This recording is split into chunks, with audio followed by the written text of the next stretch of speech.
The ship was dead. Tai-ho could see that even before they docked. The Velari transport floated in the darkness of space like a broken toy, its hull torn open in 3 places. Smoke still rose from the wounds in its metal skin. The battle had ended only 6 hours ago, and the humans had won. "Salvage team, you have 2 hours." Captain Jiwoo's voice came through the radio. "Take what we need and get out.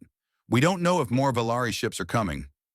Tai-ho checked his weapon and followed the others through the airlock. He was a medic, not a fighter, but everyone carried a gun in this war. The Velari had been enemies of humanity for 11 years now. 11 years of blood and fire and death. Tai-ho had seen too much of all 3. The inside of the Velari ship smelled like burning metal and something else. Something organic. Tai-ho tried not to think about it as his squad spread out through the corridors. "Sunwoo, take the engine room," the squad leader ordered. "Tai-ho, check the lower decks. Everyone else, follow me to the bridge." Tai-ho nodded and moved toward the stairs.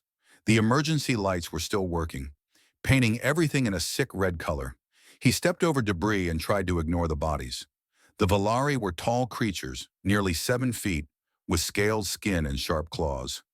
In death, they looked almost peaceful. He reached the lower deck and found storage rooms filled with supplies. Nothing useful for the military. Food containers, cloth, children's toys. Tai-ho stopped walking. Children's toys. He picked up a small object from the floor. It was soft, made of some alien fabric, shaped like an animal he did not recognize. A child's toy. Why would a military transport carry children's toys? Then he heard it. A sound so small he almost missed it.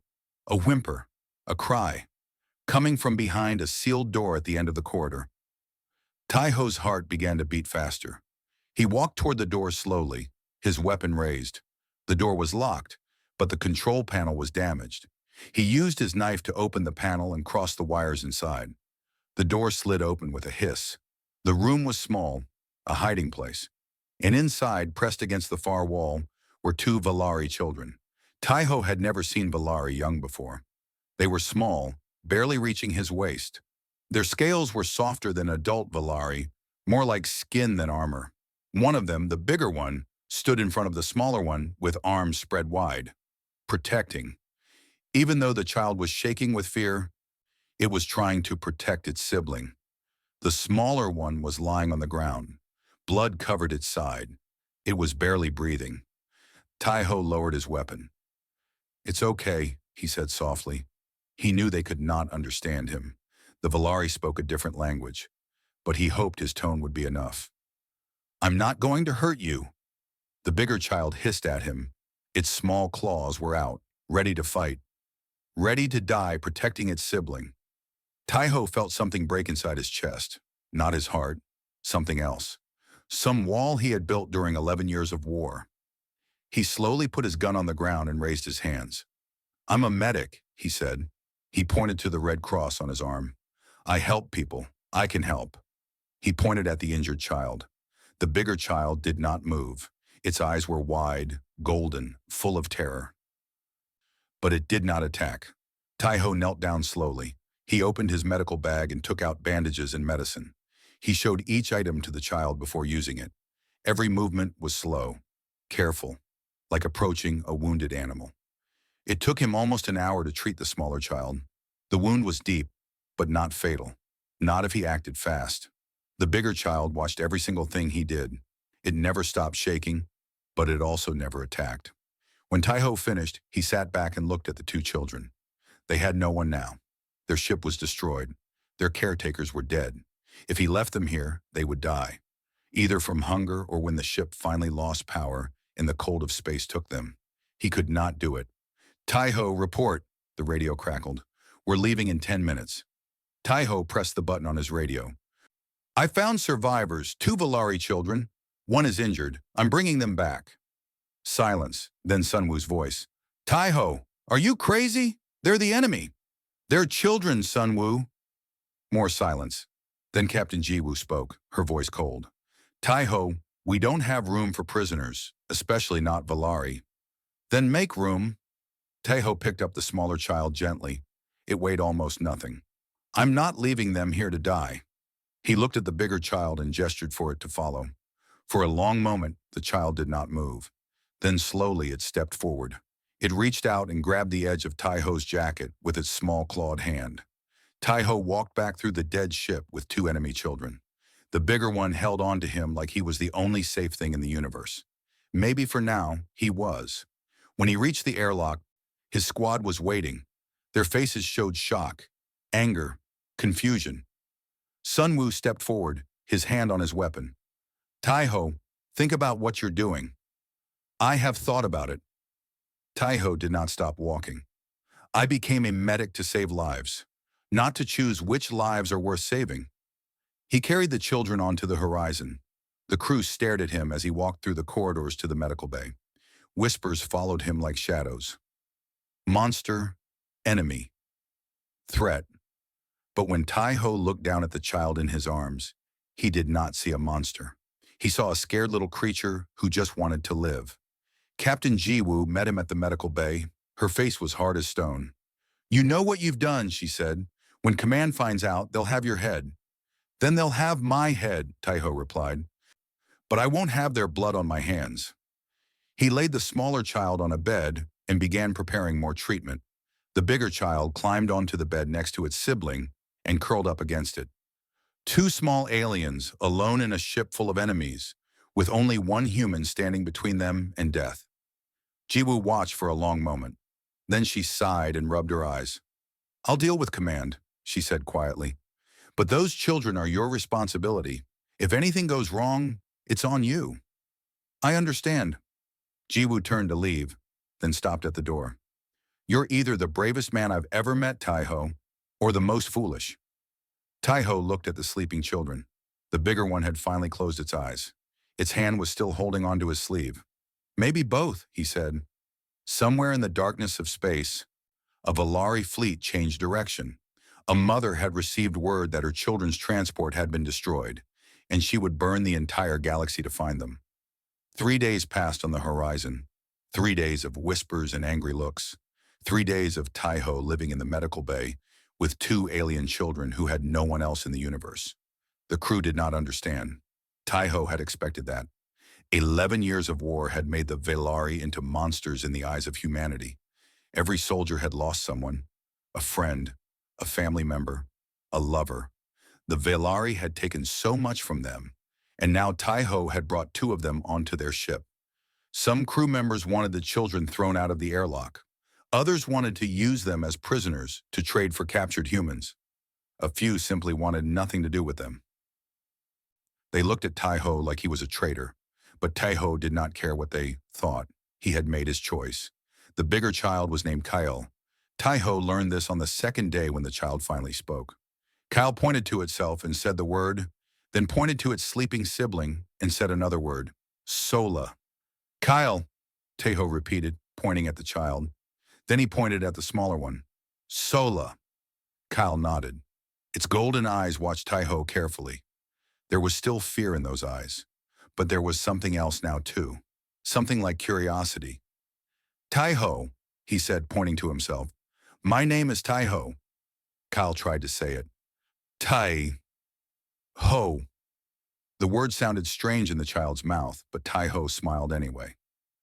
Sola woke up on the third day. The little one was weak but alive. When Sola opened its eyes and saw Tai-Ho, it did not scream or try to run. It looked at Kale, and Kale made a soft sound. Valari language. Tai-Ho did not understand the words, but he understood the meaning. It's okay, he's safe. Sola stared at Tai-Ho for a long time. Then slowly the small child reached out and touched his hand. Its scales were warm, soft, like touching a sun-heated stone. From that moment, Sola did not want to leave Tai-Ho's side. The medical bay became their world. Tai-Ho brought blankets to make beds on the floor. He found spare containers to use as tables and chairs. He tried to make the cold metal room feel like a home, even though he knew it could never truly be one. Feeding the children was the hardest problem. Valari ate different food than humans. Their bodies could not process most human meals. Tai-Ho spent hours reading old research files about Valari biology. He learned that they could eat certain proteins and vegetables. He asked the kitchen staff to prepare special meals. Most of them refused, so Taiho gave the children his own food, his own rations. He ate less so they could eat more. He lost weight. Dark circles appeared under his eyes. But every time Sola smiled after a meal, every time Kale's eyes lit up at the taste of something new, Taiho felt it was worth it. Sunwoo visited on the fourth day. He stood at the door of the medical bay with his arms crossed, watching Taiho play a simple game with the children using medical supplies as toys. "You look terrible," Sunwoo said. "Thank you, I try." Sunwoo did not laugh. "The crew is talking, Taiho. They say you've lost your mind. They say you care more about those things than about your own people." "Those things are children, Sunwoo. They're Valari. Their kind killed my brother. They've killed thousands of our people." Taiho stopped playing. He looked at his friend with tired eyes. "And how many of their people have we killed? How many of their children have died because of our bombs? Does that make every human a monster?" Sunwoo was silent. "They didn't choose this war," Taiho continued. "They didn't kill anyone. They're just kids who lost everything. And if I turn my back on them, then what am I fighting for? What are any of us fighting for?" Sunwoo looked at the children. Kel was watching him with suspicious eyes, its small body tense. Sola was hiding behind Taiho, holding onto his shirt. Two small creatures in a universe that wanted them dead. "You're going to get yourself killed," Sunwoo said finally. But his voice was softer now. "Maybe. But at least I'll die knowing I did the right thing." Sunwoo shook his head and left. But the next morning, Taiho found extra food containers outside the medical bay door. No note, no explanation, just food that the children could eat. Taiho smiled for the first time in days. The children began to trust him more. Kyle stopped hissing when Taiho came near. Sola started following him everywhere, even to the bathroom door. At night, both children would sleep pressed against him, their small bodies warm against his sides. Taiho learned more of their language. Simple words: food, water, sleep, safe, scared. The Valari language was difficult, full of sounds that human mouths were not designed to make. But he tried. Every mistake made the children laugh, and their laughter was worth any embarrassment. On the seventh day, Hana came to the medical bay. She was the ship's communications officer, a quiet woman who rarely spoke to anyone, but her face was pale when she entered. "Taiho," she said, "you need to hear something." She played a recording on her portable device. It was a Valari transmission, intercepted from a fleet moving through nearby space. The words were in the Valari language, but Hana had translated them. "I am Commander Nira of the Crimson Tide. My children were aboard the transport you destroyed. If they are dead, I will burn every human ship I find. If they are alive, you will return them to me. There will be no negotiation. There will be no mercy. Return my blood or become ash." The voice was cold, hard, full of rage and pain. The voice of a mother who had lost her children and would destroy anything to get them back. "She's heading this way," Hana said. "Her fleet will be here in 3 days. The horizon can't fight her, Taiho. Commander Naira has won every battle she's ever fought. She's destroyed entire human fleets by herself." Taiho looked at the children. Kyle was teaching Sola how to stack medical containers into a tower. They were laughing. They had no idea that their mother was coming for them. They had no idea that their mother was the most dangerous warrior in the Valari army. "Thank you for telling me," Taiho said quietly. "What are you going to do?" Taiho watched Sola knock down the tower and clap with delight. Such a simple joy. Such a pure moment of happiness in the middle of war. "I don't know yet," he admitted. "But I won't let anything happen to them. I made a promise." Hana studied his face for a long moment. Then she nodded slowly. "You're not what I expected, medic," she said. "Most people would have left them to die. Most people haven't held a dying child in their arms and watched them fight to live." That night, Taiho stayed awake while the children slept. He watched their peaceful faces and thought about the mother coming to find them. A mother so powerful that entire fleets feared her name. A mother who would burn him alive without hesitation. But she was still a mother, and her children were safe because of him. Taiho hoped that would matter when she finally arrived. He hoped she would see that he had protected them, cared for them, loved them like they were his own. But hope was a fragile thing in war. and the crimson tide was coming. The alarms screamed through the horizon like the cries of dying animals. Red lights flashed in every corridor. Crew members ran to their stations with fear painted on their faces. Everyone knew what was coming. "Valari fleet detected," the announcement system called out. "All hands to battle stations. This is not a drill." Taiho held Kyle and Sola close in the medical bay. The children were shaking. They knew something terrible was happening. They could feel it in the vibrations of the ship, hear it in the panic of the humans running past the door. "Taiho," Cal whispered. The child had learned his name well over the past days. "Scared." "I know." Taiho stroked the child's head gently. "I know, but I won't let anything happen to you. I promise." Sola buried its face in Taiho's chest and made a small crying sound. Taiho held the little one tighter. On the bridge, Captain Jiwoo stared at the screens with cold eyes. The Valari fleet appeared as red dots against the black of space. 5 ships, 5 warships surrounding one massive vessel at the center. The Crimson Tide, Commander Naira's personal ship. "We can't fight that," Sunwoo said quietly. He stood beside the captain, his face pale. "The Crimson Tide alone could destroy us 3 times over." "I know," Jiwoo replied. "Hana, open a channel. Let's see if we can talk our way out of this." Hana's fingers moved across her console. "Channel open, Captain." Before Jiwoo could speak, a voice filled the bridge.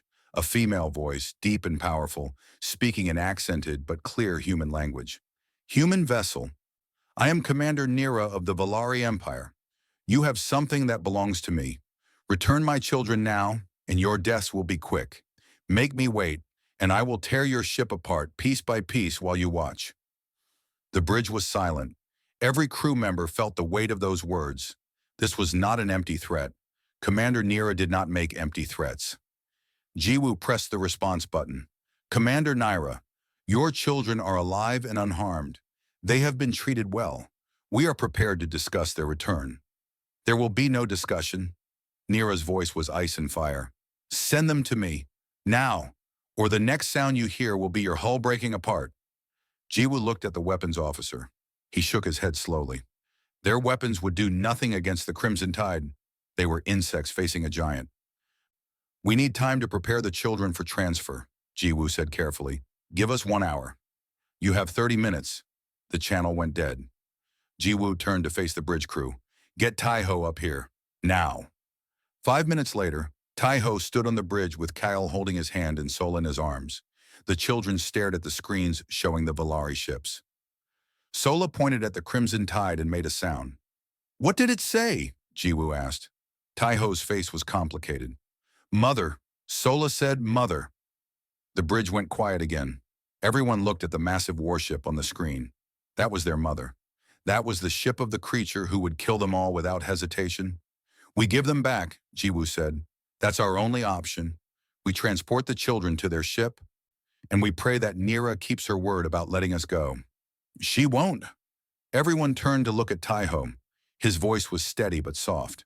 "I've been reading about her, learning about Valari culture from the ship's database. Commander Nira has never let an enemy escape.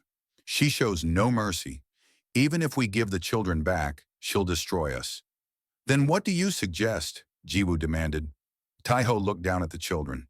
Kyle was staring up at him with wide golden eyes. Sola was still watching the screen, still looking at its mother's ship. "Let me go with them," Taiho said. "What?" "Let me take the children to the Crimson Tide myself, alone, as a gesture of good faith." Taiho met Jiwoo's eyes. "I saved her children's lives.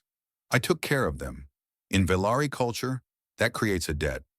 She may hate humans, but she will understand that I protected what she loves most." "Or she'll kill you on sight," Sunwoo said. "Maybe, but if I don't try, she'll kill all of us anyway." Taiho looked around the bridge at the frightened faces of the crew. "At least this way, only I die. The rest of you might have a chance to escape while she's dealing with me." Jiwoo was quiet for a long moment.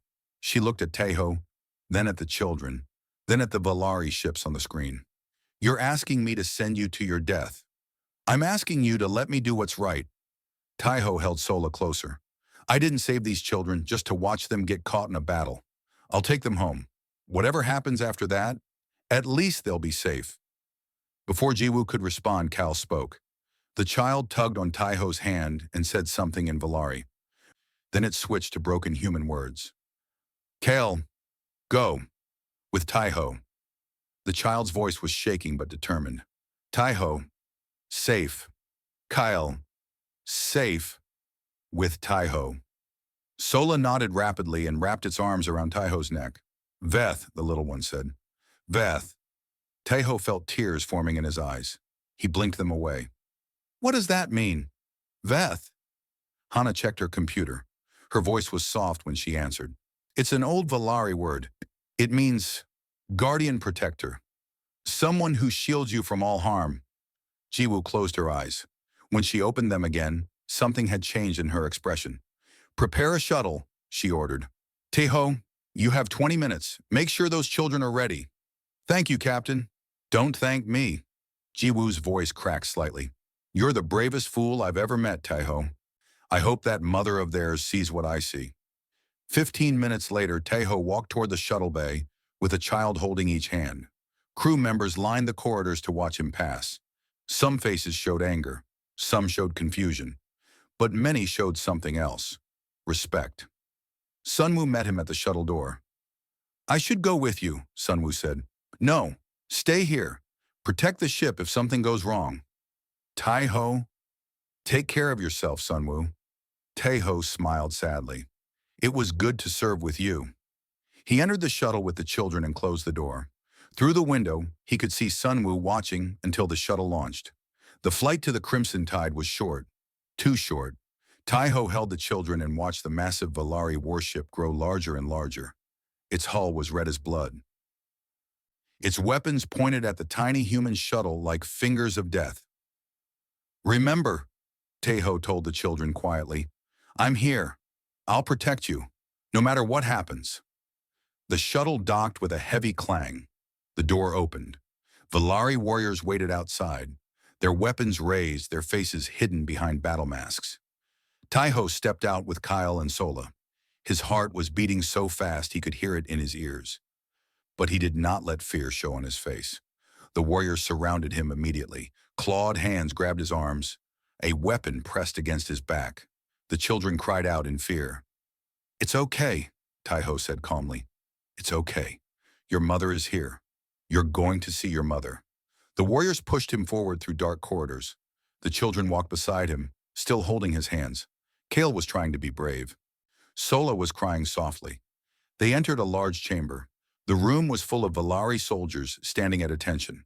At the far end on a raised platform stood a single figure, Commander Nira. She was 7 feet tall.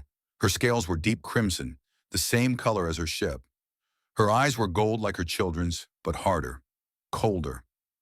Eyes that had seen 1,000 battles and won them all. She wore armor that gleamed in the low light. In her hand, she held a curved blade longer than Taiho's arm.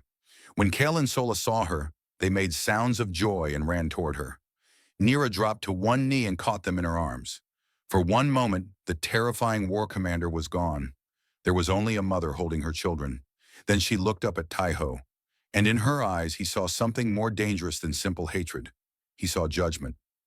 The chamber was silent except for the soft sounds of Kale and Sola crying into their mother's arms.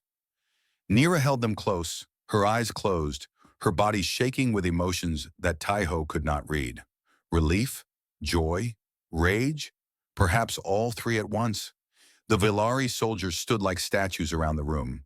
Their weapons were still pointed at Taiho. He could feel the heat of their anger pressing against him like a physical force. To them, he was not a person.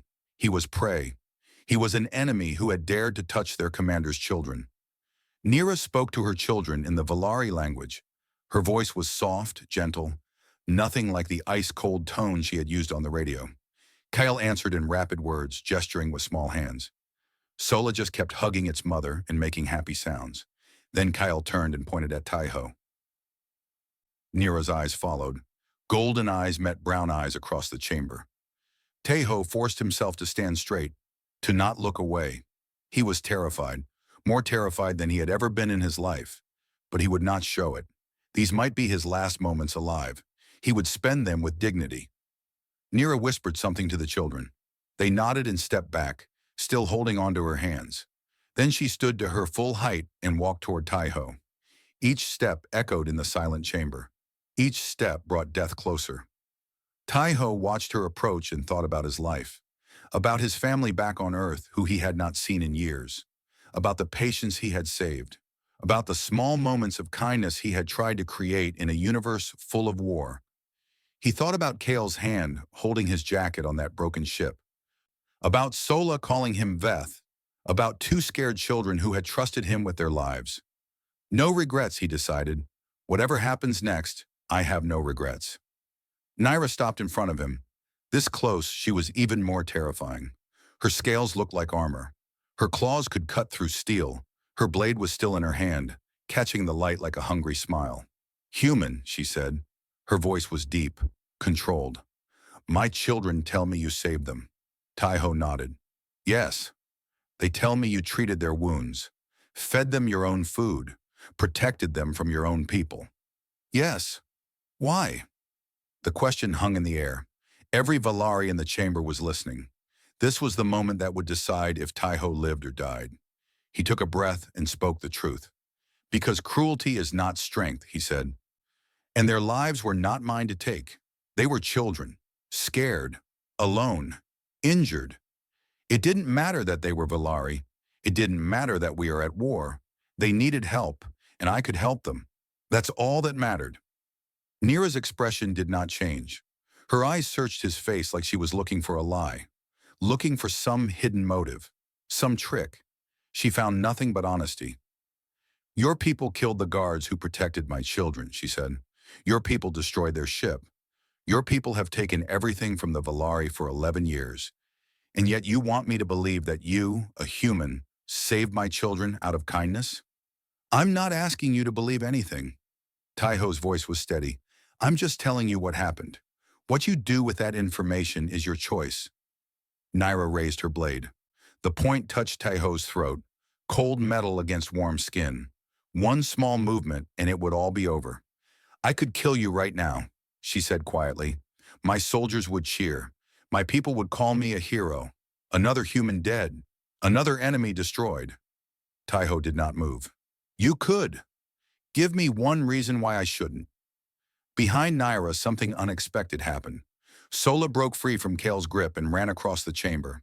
The little child threw itself between Naira and Taiho, small arms spread wide. No! Sola screamed. Veth! No hurt Veth! The soldiers stirred. Whispers ran through the chamber. A Valari child was protecting a human, the enemy, the creature they all hated. Kyle walked forward slowly. The older child stood beside its sibling, chin raised, eyes determined.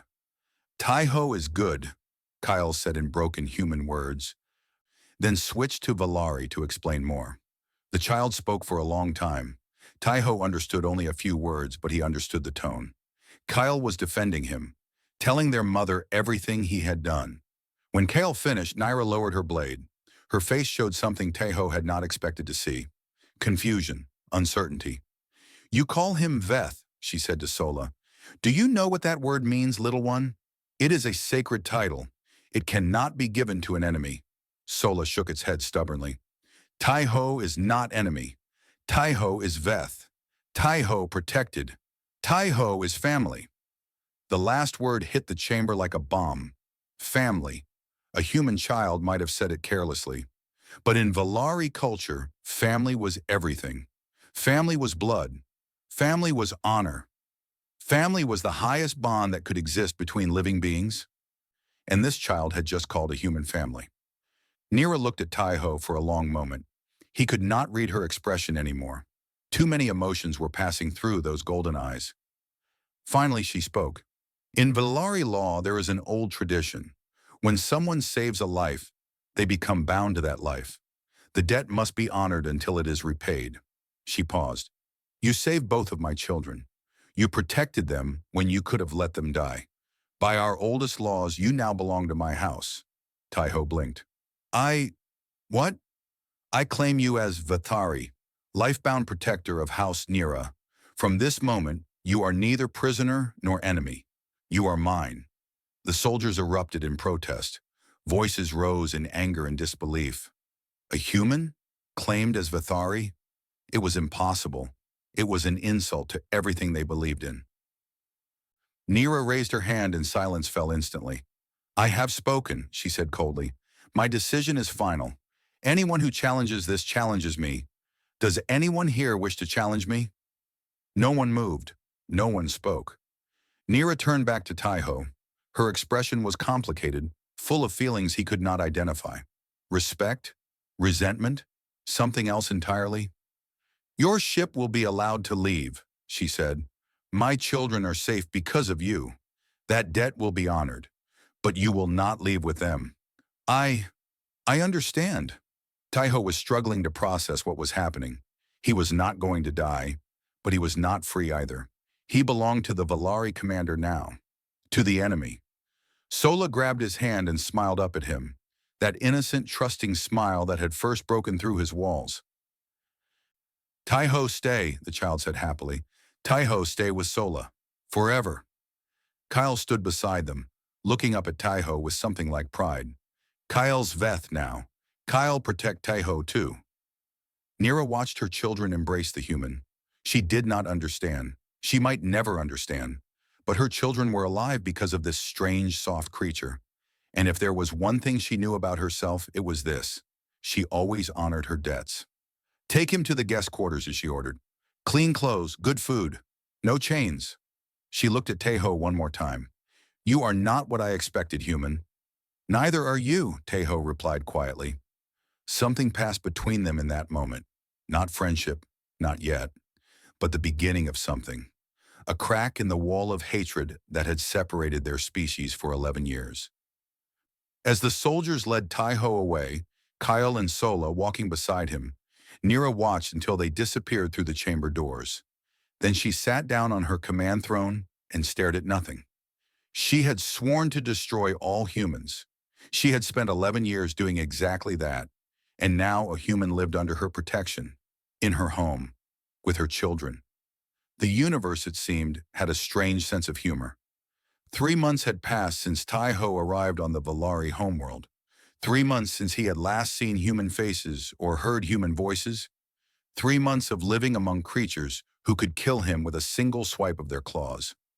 And yet somehow, he was still alive. Nira's home was a great stone building on the edge of the capital city. From his window, Taiho could see mountains in the distance, their peaks touched with purple snow. The sky was always orange here, even at night. 2 moons hung in the darkness like watching eyes. Beautiful, strange, alien, like everything else in his new life. Taiho! Taiho! Wake up! Small feet pounded against the floor of his room. Sola burst through the door and jumped onto his bed, landing on his stomach with enough force to knock the air from his lungs. Morning, Sola, Taiho groaned. Your wake-up calls are going to kill me one day. No kill, Sola said seriously. Sola protects Taiho. Remember? The little one had grown over the past 3 months. Its scales were darker now, more like an adult's. But the innocent eyes were the same. The trust was the same. Sola still followed Taiho everywhere like a small shadow. Cal appeared at the door, already dressed in training armor. At the equivalent of 6 human years old, Cal had begun warrior training. Every morning, the child practiced fighting techniques with the other young Valari. Every evening, Cal came home covered in bruises and full of pride. Hurry up, Taiho, Cal said. Mother wants to see you before she leaves. Taiho dressed quickly and followed the children through the house. He had learned the layout well over these months. The main hall where Nira held meetings, the kitchen where the servants prepared food, the garden where Sola liked to chase small animals through the purple flowers. And everywhere he went, Valari watched him. Most looked at him with suspicion, some with hatred, a few with curiosity. He was the human, the strange creature that Commander Nira had brought home like a pet. The enemy who slept in a guest room and played with the commander's children. No one understood it. Many did not accept it, but no one dared to challenge Nira's decision openly. Her word was law in this house. Nira stood in the main hall, surrounded by officers in military uniforms. She was preparing for another campaign, another battle in the endless war.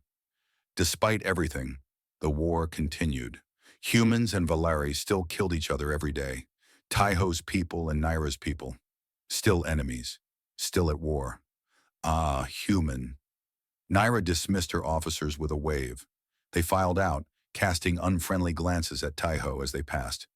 I wanted to speak with you before I departed. Of course, Commander. You have been learning our language, our customs. My servants report that you spend many hours studying. Taiho nodded. If I am to live here, I should understand your people. It seemed only respectful. Nira studied him. She did this often, looking at him like he was a puzzle she could not solve. And what have you learned, human? That the Valari are not what I was taught to believe. Taiho chose his words carefully. I was told your people are monsters, beasts who kill for pleasure. But I have seen your culture, your art, your poetry. You love your children fiercely.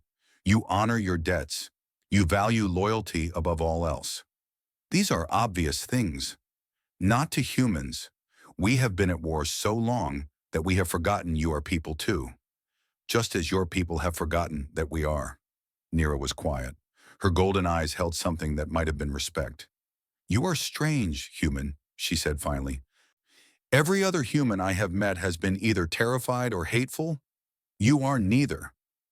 I'm too tired to be terrified, Taiho said with a small smile. And hate takes energy I don't have. Besides, it's hard to hate someone when their children call you Feth every morning. A small sound escaped Nira. It took Taiho a moment to realize it was a laugh. He had never heard her laugh before. My children adore you, she said. Kale speaks of nothing but showing you the warrior techniques. Sola refuses to sleep unless you tell your strange human stories first. They're good children. You've raised them well. I was not there to raise them. The war took me away. For a moment, Naira's voice held something like regret. Servants raised them. Guards protected them. I was always fighting, always killing, always somewhere else. You're here now. Yes, because you saved them when I could not. She stepped closer. This close, Taiho could see the scars on her scales, the marks of 100 battles. She had fought her whole life. She had never known anything else. I do not understand you, Taiho, she said quietly. Your species is supposed to be weak, fragile, and yet you walked into my ship alone. You faced my judgment without fear. You have lived among predators for 3 months and you have not broken. Maybe humans are stronger than you think. Maybe one human is. She looked at him for a long moment. Something passed between them again, that same strange feeling from the judgment chamber, a connection neither of them could explain. Then her officers returned to summon her to her ship. I will return in 12 days, she said, her voice cold and commanding once more. Take care of my children, Vathari. Always, Commander. She turned and walked away without looking back. But at the door she paused. Taiho. It was the first time she had used his name. Yes? Do not die while I am gone. That would be inconvenient. She left before he could respond. Taiho smiled to himself. Coming from Naira, that was almost affection. The days without Nira were peaceful. Taiho took care of the children, watched Kale's training, played games with Sola in the garden. He continued his studies of Vilari language and history. He learned about their gods, their festivals, their beliefs about death and honor. He also noticed that he was being watched more closely than usual. On the 8th day, a Vilari general came to the house. His name was Vorkan, and he was one of Nira's rivals in the military. Tall, covered in battle scars, with eyes that burned with hatred when they looked at Taiho. So this is the human pet, Vorkan said loudly, standing in the main hall like he owned it. The creature that our great commander keeps like a trained animal. Taiho said nothing. He knew better than to respond to insults. It is disgusting, Vorkan continued. A human walking freely in a Vilari home, touching our children with its soft hands, staining our honor with its presence. Cal stepped forward, small fist clenched. Taiho is not a pet. Taiho is Vathari. Mother said so. Vorkan laughed cruelly. Your mother is weak. She has let sentiment cloud her judgment. When I prove her unfit for command, this human will be the first thing I destroy.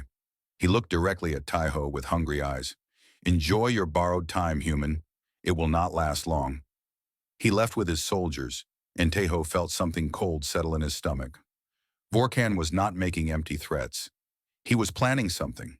Something that would hurt Naira and everyone she loved, including Tahoe. When Naira returned 4 days later, Tahoe was waiting for her at the door. Before she could speak, he told her everything. Naira listened in silence. When he finished, her expression was stone. Vorkan has wanted my position for years, she said. He believes I am unfit because I show mercy sometimes, because I do not kill prisoners when there is no benefit. What will you do? Whatever is necessary. She looked at Tahoe with hard eyes. He will try to take you first, to use you against me. You need to be ready. Ready for what? For a war, Tahoe, not between humans and Valari. She placed a clawed hand on his shoulder. War for your survival and mine. The High Council Chamber was the oldest building on the Valari homeworld. Carved from black stone thousands of years ago, it had witnessed the rise and fall of empires. Wars had been declared in this room, peace treaties had been signed, and today, a human would stand trial for his right to exist. Tahoe walked between two guards, his hands unbound but his fate uncertain. Naira walked beside him, her armor polished, her blade at her hip. She had not spoken during the journey here. Her face was a mask of calm authority. Behind them, Kyle and Sola followed with servants. The children had begged to come. They wanted to see their Veth defended. They wanted to show the council that he was worthy. The chamber was full when they entered.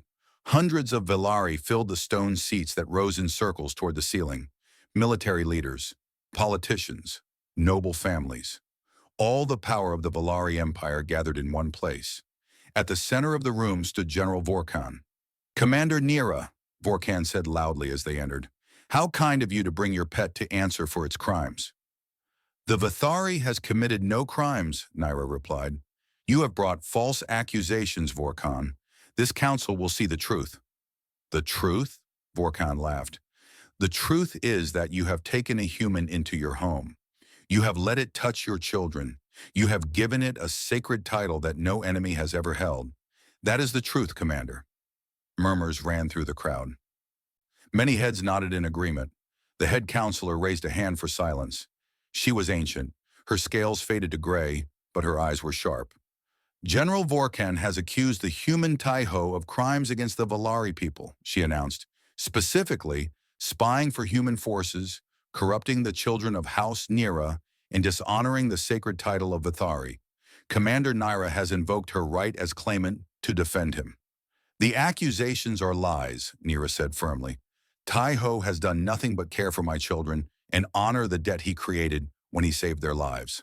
"He is human," Vorkan spat. "Humans are enemies. Humans cannot be trusted. He is probably sending information to human forces right now." "With what?" Naira's voice was ice. "He has no communication devices, no access to any military information.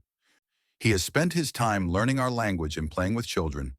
What secrets could he possibly steal?" "Then let him prove his innocence." Vorkan smiled cruelly. "Let him face the ordeal of flame." The crowd gasped. The head counselor frowned deeply. "The ordeal of flame is meant for Valari warriors," she said. "It is not designed for other species. A human would not survive." "Then he dies, proving he was unworthy." Vorkan spread his arms wide. "Either he passes the trial and proves his honor, or he fails and we are rid of him. Either way, the truth is revealed." All eyes turned to Tahoe. He stood silent, his heart pounding. The ordeal of flame. He had read about it in his studies. A brutal test of endurance and will.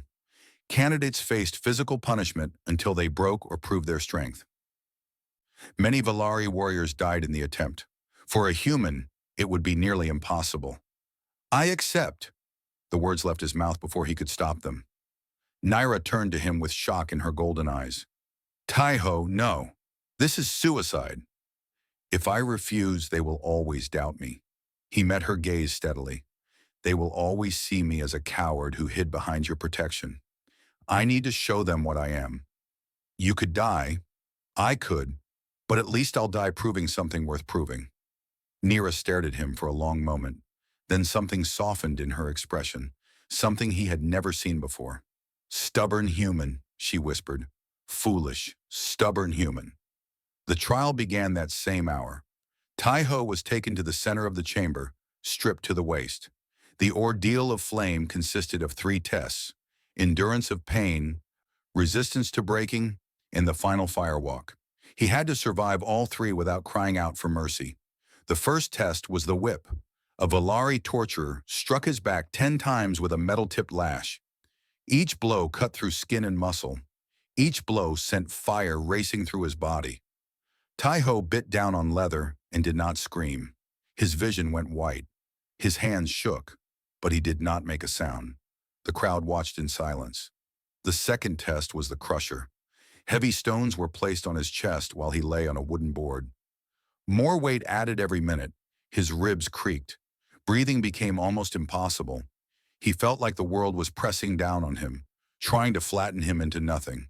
Still, he did not beg for mercy. Minutes passed. Then an hour. The weight that would have killed most humans pressed down on Tai-Ho's chest. He thought of Sola's smile, Kale's determined eyes, Nira's complicated expression when she looked at him. He thought of every patient he had ever saved, every life that had been worth fighting for, every moment that had led him to this place. He would not break. He would not give them the satisfaction. Finally, the second test ended. Tai-Ho's body was a ruin of pain, but he was still conscious, still defiant. The third test was the firewalk, a path of burning coals stretched across the chamber floor, 30 feet long. He had to walk across it barefoot. If he ran, he failed. If he stopped, he failed. If he fell, he died. Tai-Ho stood at the edge of the fire and looked at the orange glow. Heat washed over him like waves. His feet, still uninjured, were about to experience pain beyond anything he had felt before. He took the first step. The world became fire, pure, absolute fire. Every nerve screamed. Every instinct told him to run, to escape, to do anything to stop the burning. But Tai-Ho kept walking. One step, another, another. He did not feel his feet anymore. He did not feel his body. There was only will, pure human stubbornness, the refusal to quit that had carried his species from caves to the stars. I am not weak, he thought. We are not weak. We are humans, and we do not break. He reached the other side and collapsed. The chamber was silent for a long moment. Then slowly, a sound began. A rhythmic pounding. Valari warriors striking their fists against their chests. The sign of respect. The acknowledgement of a warrior. They were saluting him. The head counselor stood. Her old face showed amazement. The human has completed the ordeal of flame, she announced. Against all expectation, he has proven his worth. General Vorkan's accusations are dismissed. The claim of House Naira stands. Vorkan's face twisted with rage, but he could say nothing. The trial was over. He had lost. Naira rushed to Tai-Ho's side. He was barely conscious, his body broken and burned. But when he saw her face above him, he managed a weak smile. Did I prove something? You fool, she whispered. You incredible fool. She gathered him in her arms, careful not to touch his wounds, and carried him from the chamber herself. The crowd watched in stunned silence as the great commander Naira held a human against her chest like something precious. Cal and Sola ran alongside her, their eyes full of tears. Is Tai-Ho going to die? Sola asked frantically. No, Nira said firmly. He is not going to die. I will not allow it. She carried him all the way to the healers, never letting go. When they tried to take him from her arms, she growled so fiercely that even the doctor stepped back in fear. Save him, she ordered. Use every resource, every medicine, every technique. If he dies, I will hold you responsible.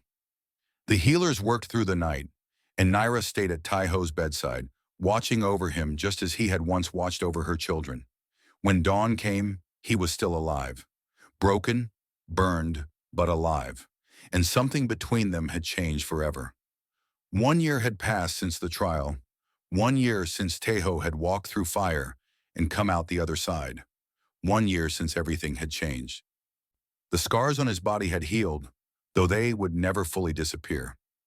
White lines crossed his back where the whip had struck. His feet were marked with burn patterns that looked almost like strange tattoos. When other Valari saw them, they no longer looked at him with hatred. They looked at him with respect. He was still human, still different, but he had proven himself in the way that Valari understood best. Through pain, through will, through refusing to break. And now humans were coming to the Valari homeworld for peace. Taiho stood on the balcony of Nira's home, watching ships descend through the orange sky. Human ships, diplomatic vessels carrying ambassadors who wanted to talk instead of fight. After 11 years of war, both sides were tired, both sides had lost too much, and both sides were finally ready to listen. He was the reason why. The strange human who had saved enemy children, the bridge between two worlds that had only known hatred. "You should come inside," Naira said from behind him. "The wind is cold today."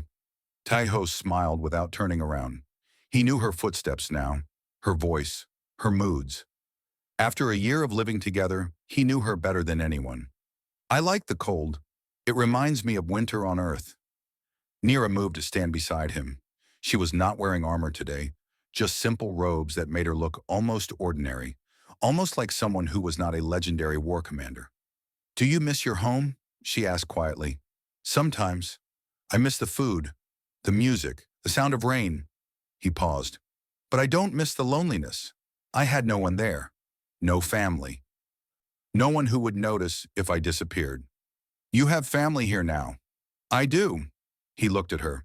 "I have Kale and Sola, and I have you." Nira's golden eyes met his. She did not look away. Over the past year, something had grown between them, something neither of them had expected or fully understood.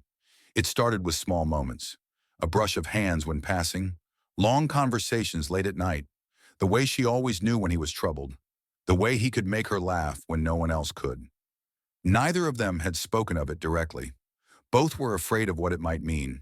A human and a Valari, a former enemy and a war commander. It should have been impossible. And yet, here they were. "The negotiations will take time," Naira said softly. "Months, maybe years. But when they are finished, you could go home, back to your people. You would be free. Is that what you want?" "I am asking what you want." Taiho was quiet for a long moment. Below, he could see Kale practicing sword forms in the garden, while Sola chased butterflies. Two children he had saved from a broken ship. Two children who called him Veth. Family. "I want to stay," he said finally. "This is my home now. You are my home." Nira's breath caught. It was such a small sound, but Taiho heard it. He turned to face her fully, taking her clawed hand in his.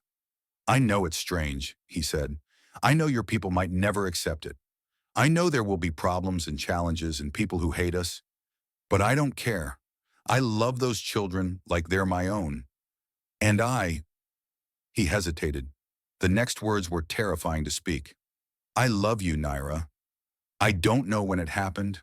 I don't know how. But I do." Nira stared at him. For a moment her face showed nothing.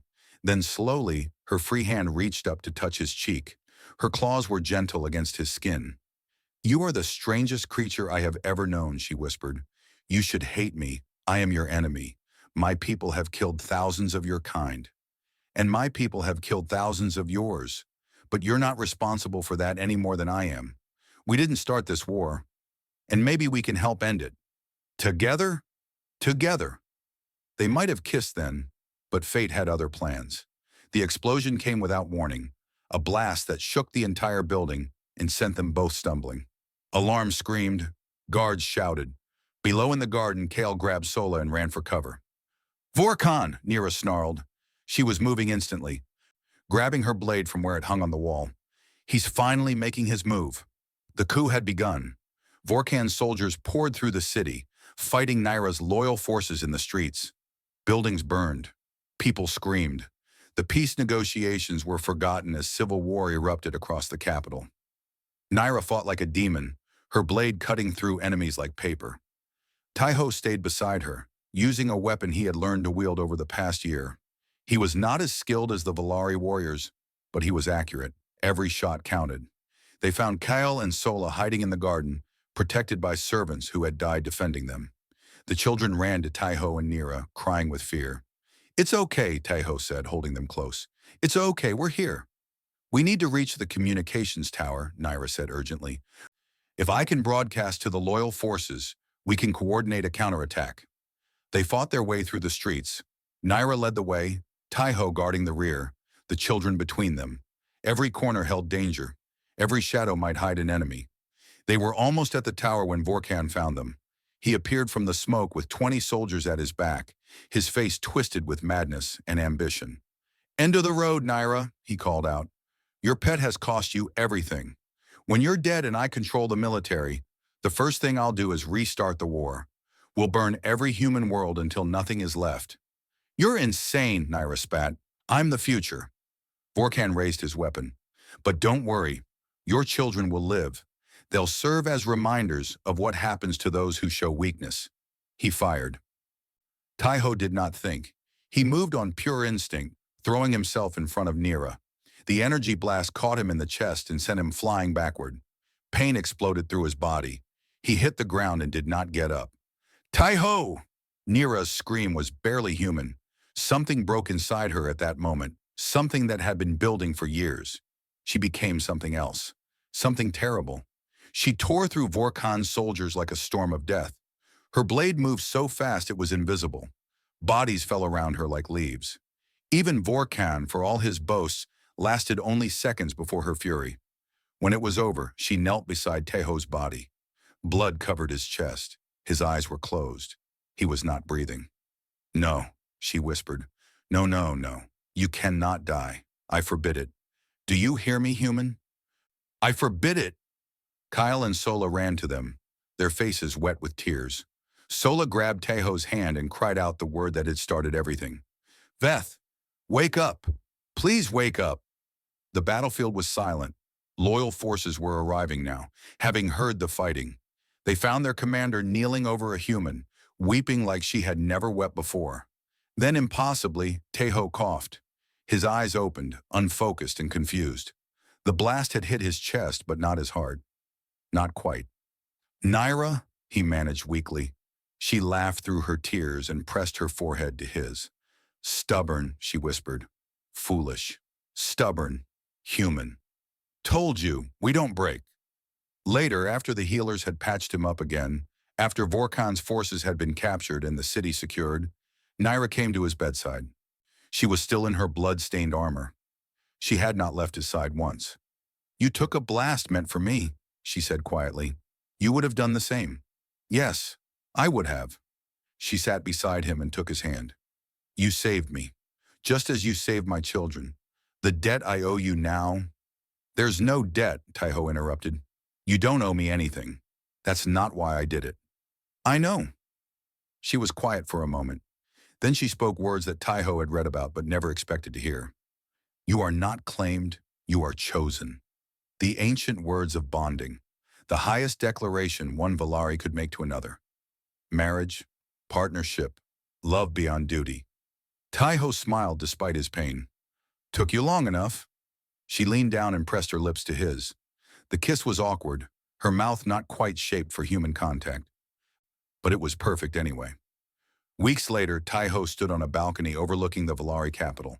The peace negotiations had resumed. Human and Valari diplomats were working together for the first time in 11 years. It would take time, but the war was ending. Behind him, Kale practiced sword forms with deadly grace. The child was growing into a fine young warrior. Beside him, Sola played with a small animal, laughing at its funny sounds. Nira appeared at his side, her hand finding his, her claws intertwined with his soft fingers.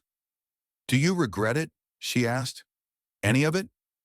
Taeho looked at his family, at the warrior he was training, the child who still called him Veth, and the woman who had chosen him above all others. "Not a single moment," he said.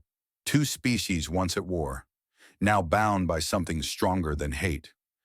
All because one human medic had looked at enemy children and seen only children worth saving, and that had made all the difference."